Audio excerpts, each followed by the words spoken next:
नमस्ते। आज के इस खास एक्सप्लेनर में हम बात करने वाले हैं हमारी डिजिटल पहचान यानी आधार कार्ड के बारे में।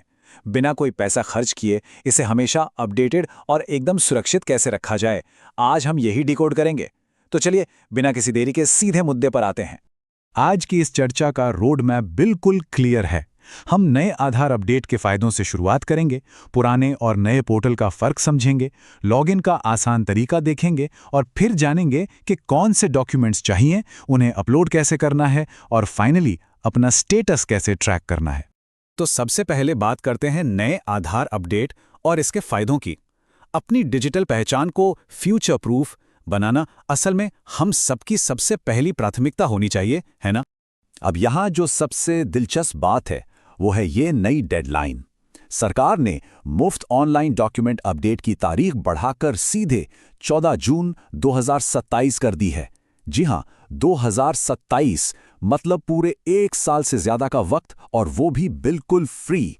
ये सच में एक बहुत बड़ी राहत है। अब सवाल ये है कि ये करना क्यों है।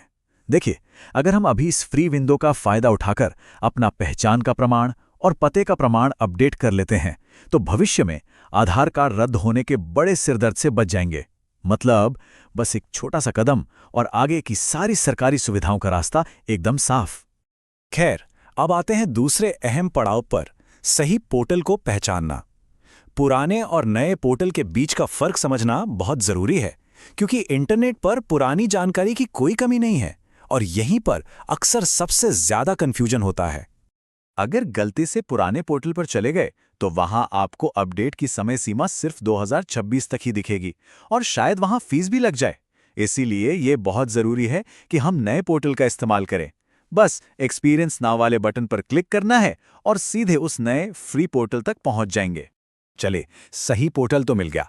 अब बात करते हैं सुरक्षित तरीके से लॉगिन करने की, क्योंकि बिना सही ऑथेंटिकेशन के सिस्टम के अंदर कुछ भी बदलाव करना बिल्कुल नामुमकिन है।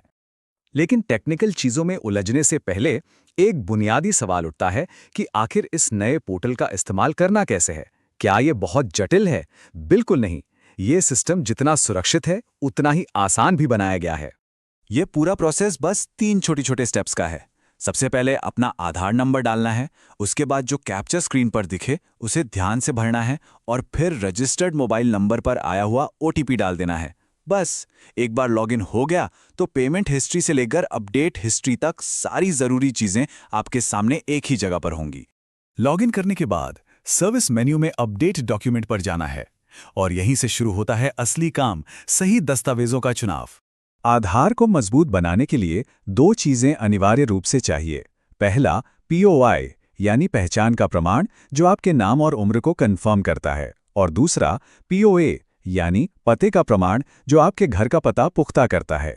ये दोनों मिलकर किसी भी तरह के फ्रॉड की गुंजाइश को एकदम खत्म कर देते हैं। वैसे तो पोर्टल पर एक्सेप्ट होने वाले डॉक्यूमेंट्स की एक लंबी चौड़ी लिस्ट है, लेकिन जो सबसे आसान और हर घर में आसानी से मिलने वाले डॉक्यूमेंट्स हैं वो हैं voter ID card, ration card और पानी का बिल। तो इनमें से जो भी आसानी से हाथ में आ जाए उसका इस्तेमाल किया जा सकता है, कोई एक्स्ट्रा झंझट नहीं। अब आते हैं एक बहुत ही क्रूशियल स्टेप पर, दस्तावेजों को अपलोड करने के नियम। डॉक्यूमेंट्स तो मिल गए, लेकिन अगर टेक्निकल रिक्वायरमेंट्स पूरी नहीं की तो सारी मेहनत बीच में ही अटक सकती है। यहाँ जो सबसे बड़ा रूल ऑफ थंब है वो है फाइल का साइज। हर स्कैन की गई फाइल का साइज 2 मेगाबाइट यानी 2 MB से कम ही होना चाहिए। अगर फाइल इससे बड़ी हुई तो सिस्टम उसे एक्सेप्ट ही नहीं करेगा। तो अपलोड करने से पहले ही फाइल साइज चेक कर लेना समझदारी है। साइज के साथ साथ क्वालिटी का भी पूरा ध्यान रखना है। स्कैन किया हुआ डॉक्यूमेंट एकदम साफ और पढ़ने लायक होना चाहिए। धुंधली तस्वीरें तो तुरंत रिजेक्ट हो जाती हैं। और हाँ, सिस्टम सिर्फ 3 ही फॉर्मेट सपोर्ट करता है, JPG, PNG या फिर PDF। इसके अलावा कुछ और अपलोड करने की कोशिश भी मत कीजिएगा। अपलोड का फ्लो एकदम सीधा सा है। सबसे पहले ड्रॉप डाउन लिस्ट से अपना डॉक्यूमेंट टाइप सिलेक्ट कीजिए, फिर पहले अपना पहचान का प्रमाण यानी POA फाइल अपलोड कीजिए और इसके ठीक बाद पते का प्रमाण यानी POA फाइल अपलोड कर दीजिए। लेकिन रुकिए, यहां एक बहुत बड़ी चेतावनी है जिसे बिल्कुल नजरअंदाज नहीं किया जा सकता। अपलोड किए गए डॉक्यूमेंट्स में आपका नाम, जन्म तिथि और पता पोर्टल पर मौजूद आधार डेटा से बिल्कुल 100% मैच होना चाहिए।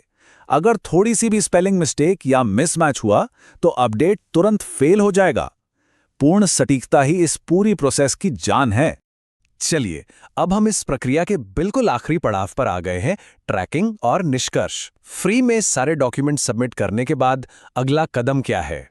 सबमिट करने के बाद बैकएंड सिस्टम को इन फाइल्स को पूरी तरह से चेक और वेरीफाई करने में लगभग 30 दिन का समय लगता है। क्योंकि ये पूरी तरह से एक ऑटोमेटेड प्रोसेस है, तो हमें बस थोड़ा सा धैर्य रखना होता है। और इस सिस्टम की सबसे अच्छी बात जानते हैं क्या है? इसके लिए किसी भी सरकारी ऑफिस के चक्कर काटने की बिल्कुल ज़रूरत नहीं है। माय आधार के होम पेज से ही कभी भी कहीं भी अपनी एप्लीकेशन का स्टेटस बहुत ही आसानी से ट्रैक किया जा सकता है। ये सच में काफ़ी एम्पावरिंग है। तो इस एक्सप्लेनर को खत्म करने से पहले एक बहुत ही गहरा सवाल हमारे सामने आता है।